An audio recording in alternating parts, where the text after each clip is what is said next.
أعوذ بالله من الشيطان الرجيم يا أيها الذين آمنوا اتقوا الله وقولوا قولا سديدا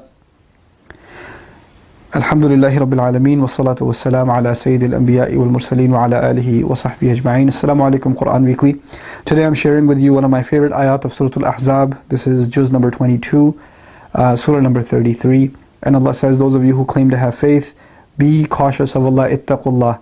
This commandment of having taqwa of Allah is typically followed by another commandment.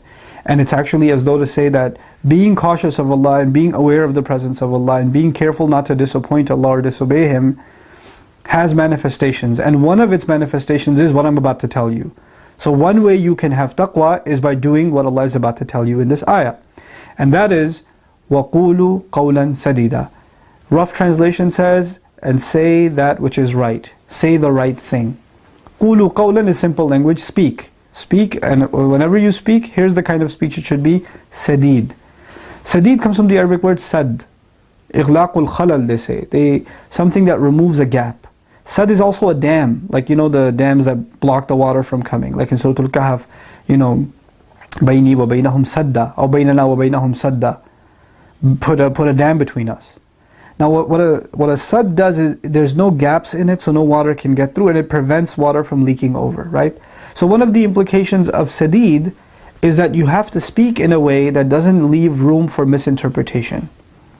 You have to mean what you say, and you have to be clear about what you have to say to people. You can't say what you don't mean just to be formal.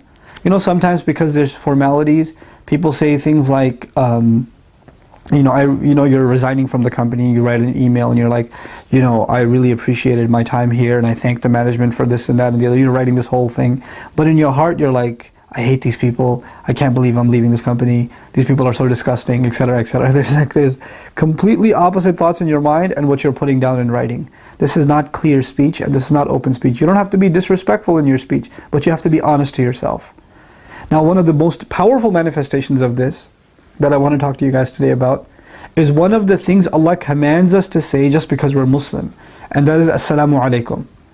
When I say Assalamu alaikum to you, and when you say Wa alaikum assalam to me and vice versa, then actually we've made an open declaration to each other that there is no beef between us, there's no quarrel, there's no fight, I have nothing held against you, I have no grudges with you, I have no more problems. I may have had problems in the past. Now that I have said peace upon you, I'm wishing that Allah's peace is on you, that I am at peace with you. I'm hoping your life is surrounded by peace and there is no disturbances in your life, nothing that takes your peace away. That is Assalamu alaikum. That's a declaration of peace really towards the other. And it's also a declaration that I have no more issues with you. Now imagine you just had a fight with your wife and you're about to go into the office.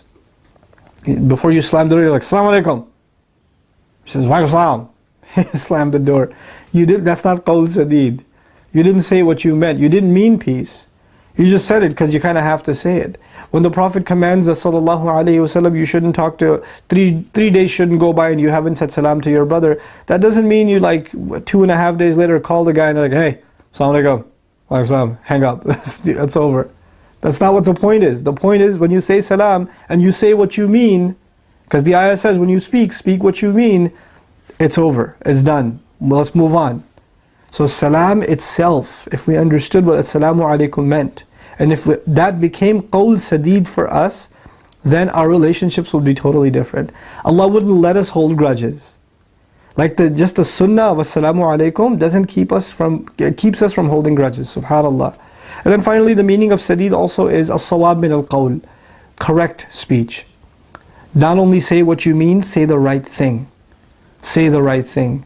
If you don't have the right thing to say, don't say it. Just remain quiet. So have taqwa of Allah and only open your mouth when you have something correct to say. And don't say inappropriate things, don't say offensive things. And say things that cannot be, that sometimes people talk like in language that has dual meanings. Right? Don't do that. Don't say things that mean something offensive and it can mean something good too. And you could do that with salam, with your tone. Assalamu alaikum. Like, okay, what was that? Yeah, wa alaikum assalam, whatever. What is that? That means you are disregarding someone with a statement that's supposed to honor them. Say it the way it's supposed to be said. Say it the way it's not misinterpreted. And language isn't just about the words you use, it's the body language, it's the tone you take. All of that has to line up so that the other understands you very, very, very clearly. And they don't read in between the lines. Did you mean something else? Were you speaking in code? You know? We have to learn this. Because when you're upset with someone and they say, hey, what's wrong? And you say, oh, nothing. Oh, nothing.